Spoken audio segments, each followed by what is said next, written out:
I had dreamed of this discovery for years. Archaeology had always been at the center of my life, uncovering the secrets of the past, diving into the depths of history, and revealing the forgotten traces of ancient civilizations was something I had always yearned for. But here, in this temple, things were not going to go the way I had imagined. My name is Sarah, a 32-year-old archaeologist. My team and I were assigned to investigate an ancient underground temple. The temple was thought to belong to a culture that dated back thousands of years, and there was very little information available about it. The excitement surrounding the discovery grew with every passing day, but no one, least of all me, had any idea of the dangers that awaited us inside the depths of this temple. The temple was located in an isolated mountainous area, deep within a dense forest, far from civilization. It was hidden away, forgotten by time.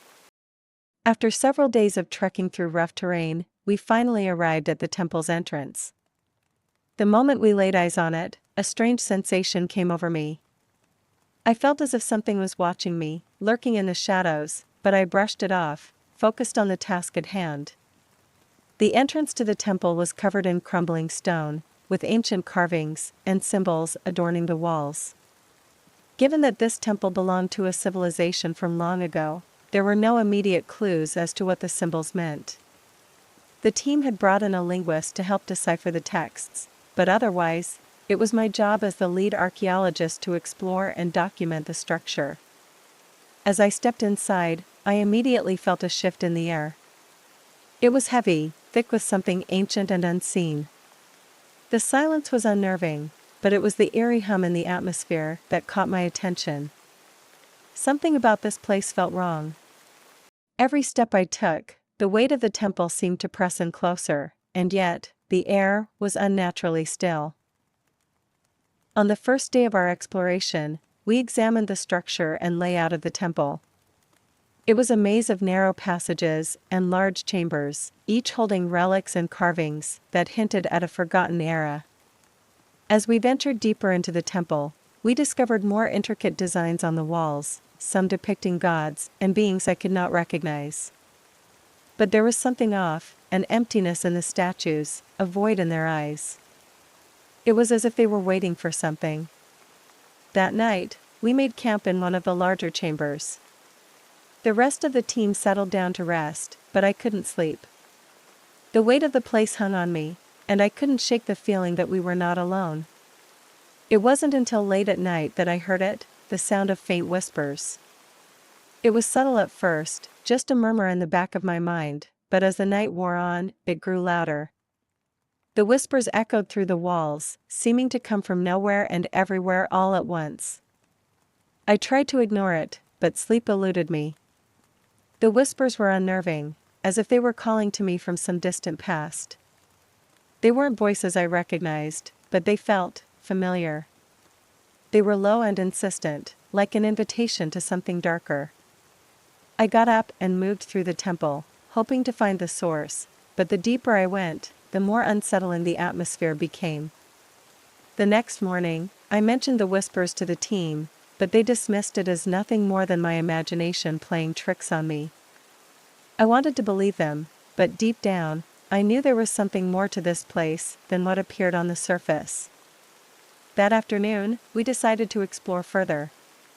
We reached a section of the temple where the walls were adorned with strange markings, ones that looked like no known language. There was something ancient about them, something that called to me. As I studied the markings, my eyes caught a glint of something metallic embedded in the wall. I reached out to touch it, and as my fingers brushed against the stone, a strange pulse ran through me. It was a cold shock, as if the walls themselves were alive, but I couldn't explain it. The others continued to explore, but I found myself drawn to a door hidden behind a pile of stones. Unlike the other doors we had encountered, this one seemed to be sealed in a way that suggested it had been intentionally locked away. There was an aura of finality around it, as if this door was meant to remain closed. I tried to push it open, but it wouldn't budge. Instead, I noticed an inscription near the door, a warning or perhaps a prayer, but it was written in symbols that I could not understand. It wasn't until I looked closer that I noticed something odd. The symbols weren't just painted or etched onto the stone, they seemed to shimmer faintly, as if they were alive, changing as my eyes focused on them. Curiosity overtook me.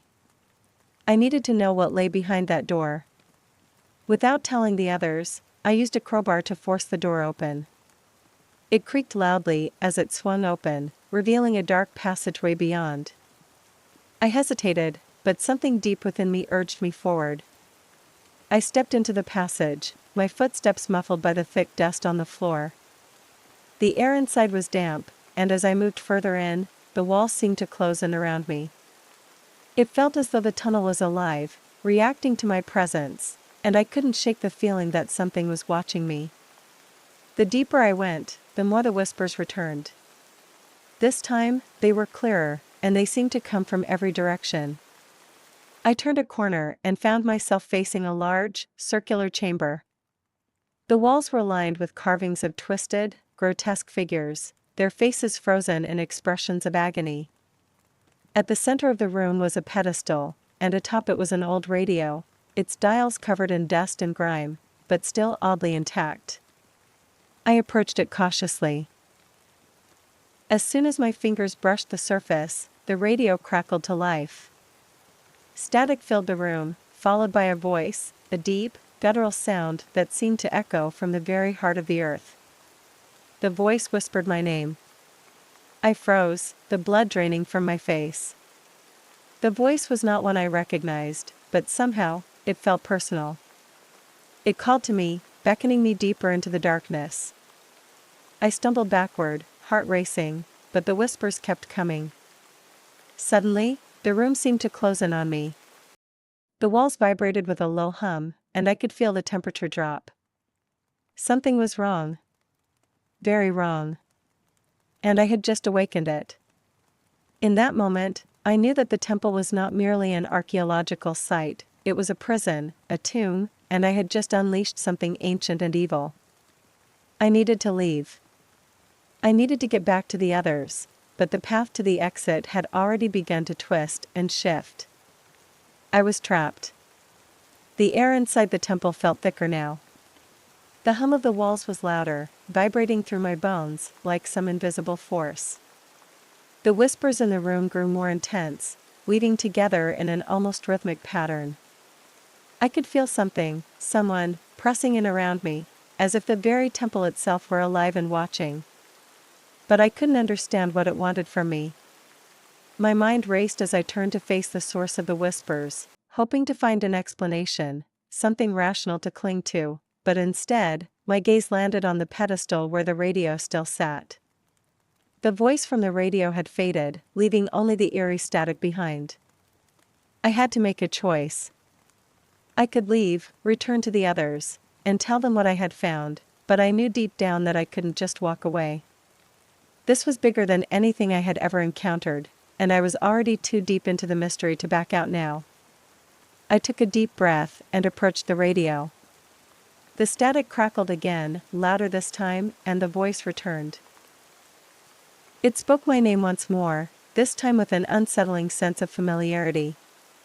Sarah, the voice rumbled, like it was coming from the depths of the earth. You should have never come. I shivered. The cold air in the room had grown intense, and I wrapped my arms around myself to ward off the sudden chill.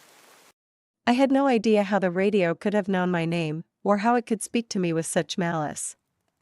The whispers that had filled the room now seemed to take shape, curling around me like invisible tendrils, pulling at my very soul.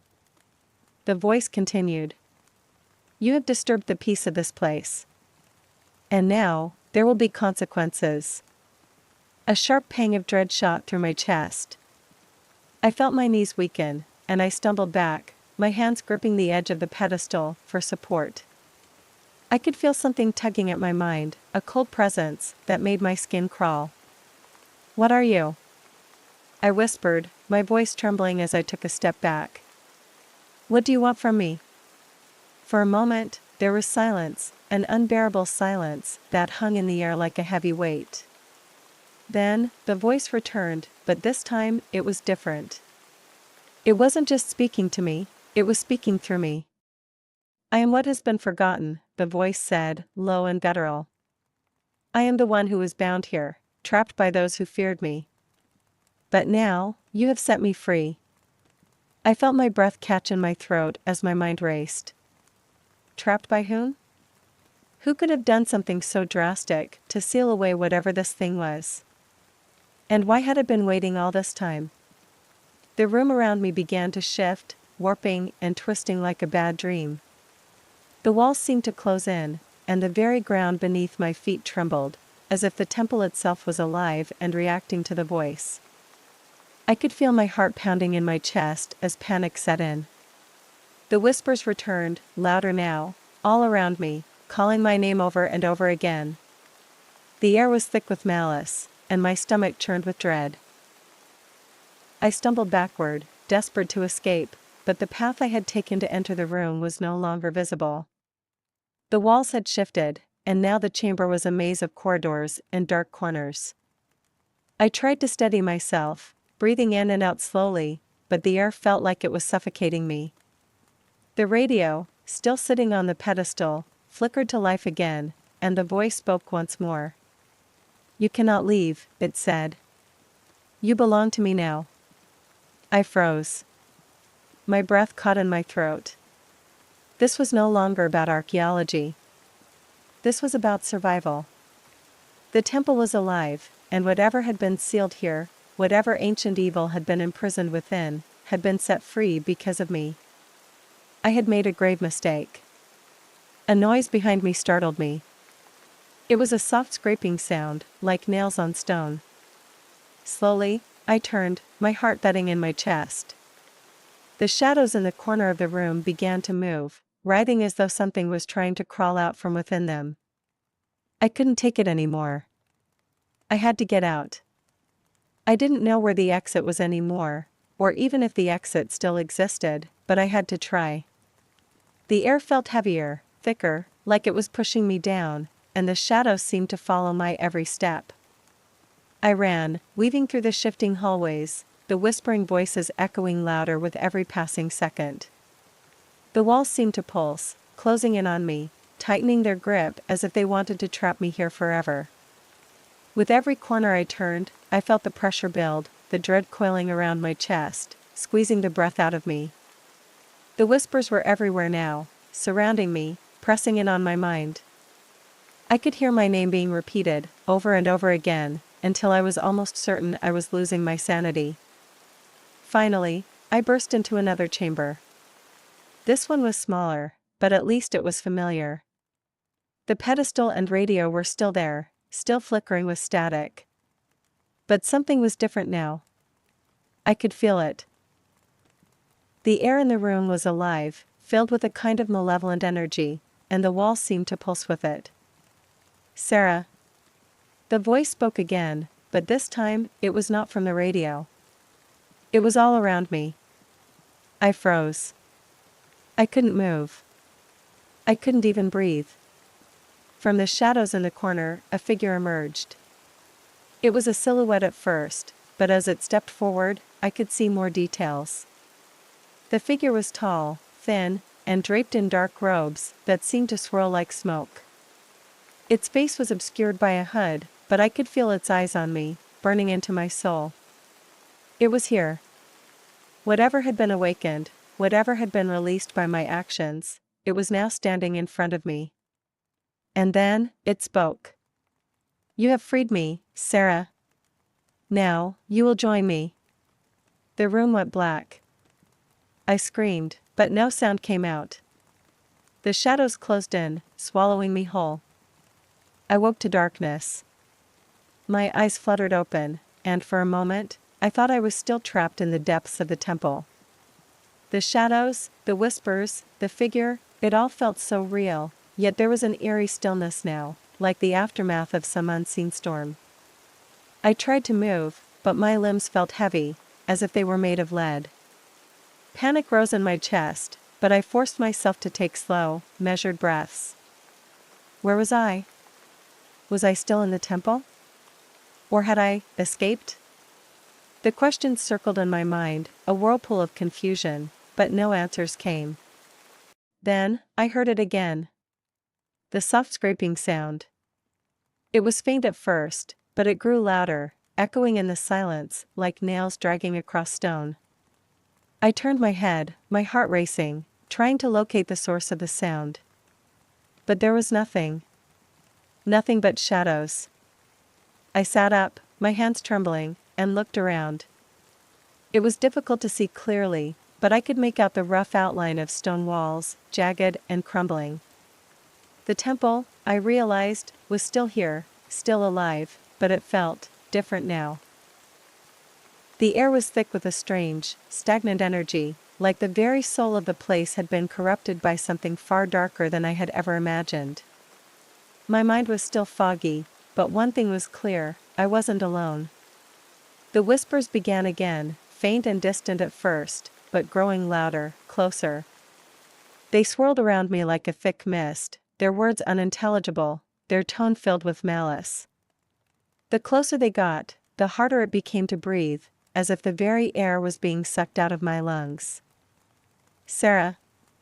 The voice was unmistakable now. It was the same voice I had heard through the radio, the same voice that had haunted my every step. The voice that had followed me, dragged me deeper into the heart of the temple, and now, it was here, in the room with me. My chest tightened as I tried to stand, but my legs buckled beneath me. I collapsed to the ground, my hands slamming against the cold, damp stone floor. I could feel the vibration of the whispers beneath my skin, crawling through my veins, twisting inside me. It was as if the very walls of the temple were pressing in on me, trying to crush me. "Why are you doing this?" I gasped, my voice raw, desperate. "What do you want from me?" A low laugh echoed around me. It wasn't just one voice, but many, all of them layered on top of one another. It was a sound that made my skin crawl, a sound that chilled me to my core. "You have already given me everything I need," the voice said, its tone dripping with dark amusement. "Your curiosity, your fear, your soul." My body went cold as the realization hit me. This wasn't just a curse. It wasn't some random evil that had been awakened. No, this was something more. It was a force, an entity, something ancient and powerful. And I had unleashed it. "No," I whispered, my breath catching in my throat. "I didn't mean to. I didn't know." "But you knew," the voice interrupted, growing louder, the force of it pressing against my skull. "You knew there was something here. You knew there was power. And now, you belong to it." I screamed, trying to push myself up, but the weight of the whispers, the darkness, the cold, it was too much. I felt as though I was being pulled into the ground, my body sinking into the stone, as if the temple itself was swallowing me whole. "Please," I cried, my voice breaking. "I didn't mean to free you. I didn't mean to do any of this." The laughter came again, louder this time, echoing off the walls. It wasn't just coming from the air, it was coming from the very stones around me, from the cracks in the floor, from the depths of the earth. The temple was alive, and it was laughing at my despair. Suddenly, a flash of light erupted from the center of the room. It was bright and blinding, a burst of white-hot energy that sent a shockwave through the air. I threw my hands up, shielding my eyes, but the light didn't fade. It only grew brighter, and the whispers began to fade, growing quieter with each passing second. I could hear the voice again, softer now, almost distant, as if it were retreating. "You cannot escape." But I didn't stop. I forced myself to stand, to push through the suffocating darkness and the weight of the voices that had surrounded me. I had to get out of here. There was only one way forward: escape. With every ounce of strength I had left, I ran. I ran through the winding halls, through the twisting corridors, through the maze of stone and shadow that seemed to shift and change with every step. The ground shook beneath me, and I could hear the whispers again, distant at first, but growing louder, following me like a wave of death. I didn't stop. I couldn't stop. My heart pounded in my chest, and my breath came in ragged gasps, but I pushed on. The temple was collapsing around me, the walls crumbling, the ground cracking open beneath my feet. The shadows seemed to reach out, trying to drag me back, but I refused to look behind me. And then, as suddenly as it had begun, the chaos stopped. I stumbled into a large chamber, one that seemed familiar. The exit was just ahead. The light from the moon outside filtered in through a crack in the stone, illuminating the way forward. I didn't question it. I didn't hesitate. I ran toward the exit, my legs barely able to carry me anymore. But the light, oh, the light, it was like salvation, pulling me forward. I reached the doorway, and as I stepped outside, the temple fell silent. The weight in my chest lifted, and I could breathe again. I turned around to look, expecting to see the crumbling ruins of the cursed temple behind me, but there was nothing. Nothing at all. The temple was gone. The land around me was quiet now, peaceful even, but I knew better. The temple's curse was still out there, still waiting. And somewhere, in the depths of the earth, the evil that had been awakened was still alive. And it would find me again.